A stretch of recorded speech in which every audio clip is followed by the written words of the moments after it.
بسم اللہ الرحمن الرحیم۔ السلام علیکم ورحمۃ اللہ وبرکاتہ۔ محترم ناظرین کرام، خبروں کی خبر میں آپ کا استقبال ہے، خیر مقدم ہے۔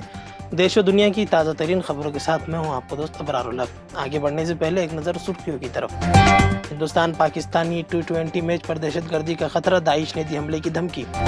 نوئیڈا کی سوسائٹی میں اے سی میں دھماکہ، کئی فلیٹوں میں آگ لگی۔ اب خودکشی کے علاوہ ہمارے پاس کوئی چارہ نہیں ہے، دہلی میں پانی کے بحران سے 2-4 لوگوں کا اظہار ناراضگی۔ مولانا محمد کلیم صدیقی صاحب کی عرضی پر سماعت سے سپریم کورٹ نے کیا انکار۔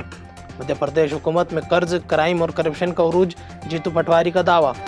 دہلی، بنگال، ہریانہ اور اتراکھنڈ میں CAA کے تحت شہریت نامی جاری کرنے کا اعلان شروع، یعنی کہ عمل شروع۔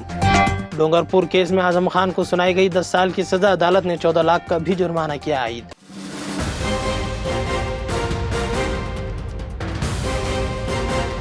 یہ ہے خبروں کی خبر اور آپ دیکھ رہے ہیں خبروں کی خبر ٹی وی۔ ناظرین، دہشت گرد تنظیم داعش نے آئندہ ماہ نیو یارک میں ہونے والے ہندوستان اور پاکستان کے درمیان ورلڈ کپ کرکٹ میچ کے خلاف حملے کی دھمکی جاری کر دی ہے۔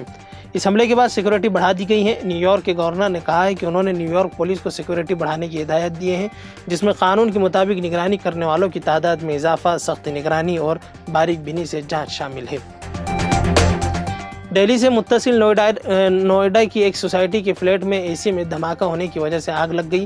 یہ آگ اتنی شدید تھی کہ دیکھتے ہی دیکھتے اطراف کے کئی فلیٹوں تک کی آگ پہنچ گئی۔ آگ لگنے کے بعد پوری سوسائٹی میں افراتفری پھیل گئی۔ 5 فائر ٹینڈرز کو موقع پر بھیجا گیا اور عملے نے بڑی مشکلوں سے آگ پر قابو پایا۔ اس حادثے میں کسی کی متاثر ہونے کی کوئی خبر نہیں ہے، یہ اطلاع فائر ڈپارٹمنٹ نے دی ہے۔ قومی راجدھانی دہلی میں پانی کے بحران پر ایک جانب الزامات اور جوابی الزامات کا سلسلہ جاری ہے، تو وہیں دہلی کے لوگوں نے میڈیا کے سامنے آ کر اپنی مشکلات کو بیان کیا ہے۔ پانی کے بحران سے دوچار دہلی کے کرشنا پارک کی رہنے والی ایک خاتون راج بالا نے کہا کہ اتنے سال گزر چکے ہیں لیکن پانی کے مسائل کا کوئی مستقل حل ابھی تک کہ نہیں نکل سکا۔ اس حوالے سے متعدد بار حکام سے شکایت بھی کی گئی، لیکن ان کی جانب سے تاحال کوئی کارروائی نہیں کی گئی۔ اب ہم سب اس صورتحال سے بہت تنگ آ چکے ہیں، اب ہمارے پاس خودکشی کے علاوہ اور کوئی راستہ نہیں بچا۔ سپریم کورٹ نے آج مولانا کلیم صدیقی کی اس درخواست پر غور کرنے سے انکار کر دیا، جس میں انہوں نے اپنے بھتیجے کی برسی کے موقع پر یوپی میں داخلے کی اجازت مانگی تھی۔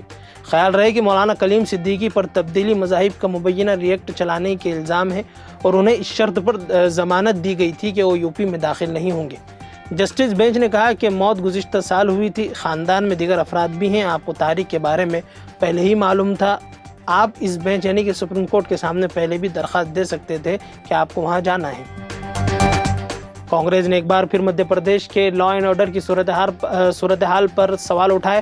پارٹی کے ریاستی صدر جیتو پٹواری نے کہا ہے کہ ریاستی حکومت 3C میں الجھی ہوئی ہے۔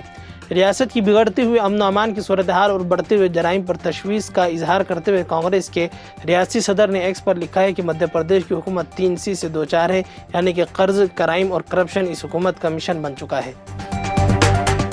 ملک میں عام انتخابات سے عین قبل نافذ کیے گئے شہریت ترمیمی اصول 2024 کے تحت شہریت نامے جاری کرنے کا عمل مغربی بنگال سمیت متعدد ریاستوں میں بدھ کے روز شروع ہو گیا ہے۔